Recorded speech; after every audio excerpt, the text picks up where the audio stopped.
સુરતમાં ફર્નિચર કામદાર મંગેશ સુથારના રહસ્યમય મોત મામલે વધુ વિવાદ વકર્યો છે। મૃતકના પરિવારજનો અને સમાજના લોકો મોટી સંખ્યામાં ઉમરા પોલીસ સ્ટેશન ખાતે એકત્રિત થઈને પોલીસનો ઘેરાવ કર્યો છે। 24 કલાકથી વધુ સમય વીતી ગયો છતાં ફરિયાદ નોંધાવવામાં ન આવ્યોનો આક્ષેપ કરવામાં આવી રહ્યો છે।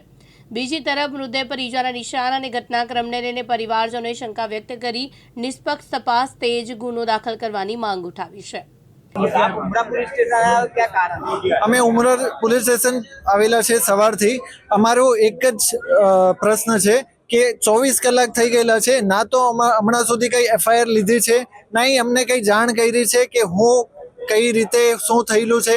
સાફ દેખાય છે કે એમને જખમ લાગેલા છે, એમને જે પણ છે કે ભાઈ મર્ડરનો કેસ છે એવો સાફ દેખાય છે, પણ પોલીસ પ્રશાસન હમણાં સુધી તો ના તો કઈ એફઆઈઆર લીધી છે। 24 કલાક થઈ ગયા, અમે સવારના બેઠા છે, ના તો કોઈ પોલીસ વાળાએ બહાર આવીને કઈ એફઆઈઆર લીધી છે, ના કઈ લીધું છે। અમારી માંગણી એ છે કે ભાઈ અમારી કમથી કમ એફઆઈઆર તો લેવા જોઈએ ને, જે ગુનેગાર છે એમને સજા મળવી જોઈએ। અમે અગર જે પણ છે, અગર કોઈ મર્ડર છે એમને, અમે તો પોલીસ પ્રશાસન પર ભરોસો કરીએ છીએ ને, પણ એ તપાસ જ ના કરે તો શું ખબર પડે? કેવી રીતે ખબર પડે? 24 કલાકમાં હજુ લગી એફઆઈઆર જ નથી લીધી તો અમને શું ખબર પડે કે એમને હજુ આગળ તપાસ વધાવી છે?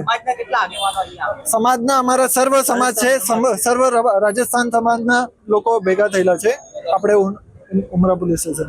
મુકેશ ગુરવ, દિવ્યાંગ ન્યૂઝ, સુરત।